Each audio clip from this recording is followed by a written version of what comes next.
In a year when being home for Christmas has taken on a whole new level of significance, let me tell you about a journey that's taken more than 40 years. For nearly all of her life, Judith Geppert has lived in large hospital-like care facilities where you can sometimes feel more like a patient than a person. Now, though, she is settling into a place all of her own, somewhere she can truly call home. Built in the 1970s, Vennie Burgess House was once the gold standard of accommodation for people living with a disability.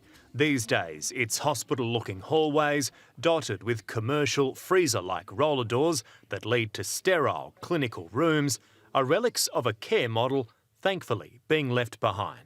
Larger asylum-style facilities are something that we've seen the back of a long time ago, and we're finally seeing the last residents leave those facilities. The final resident to leave Vennie Burgess was Judith Geppert. She was also one of the first to move in there, which means it was her home for 47 years. So you were there for 47 years? Yes. Yeah. How's this different? It was like going from a dump to a palace. This is now her palace, a brand new 4-unit group home, only 5 minutes up the road. Judith, this is beautiful. It's so light.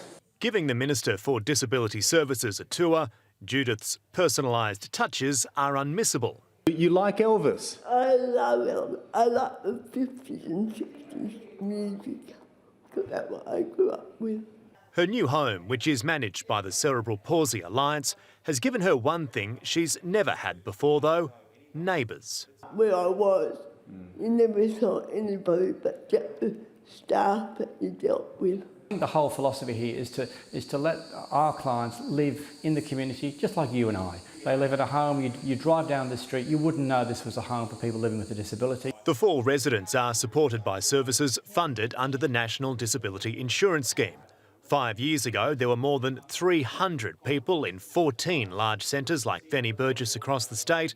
Now, only 1 remains, and its 5 residents will move out early next year. We've seen huge leaps and bounds in where we've come from as a nation. I'm really proud of the fact that we're seeing people move out of larger residential facilities and into their own homes. Places that are so much more than 4 walls.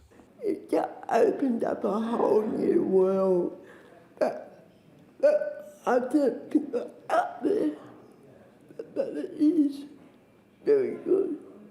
Yeah. And a Merry Christmas to Judith. She was a lovely lady. Okay.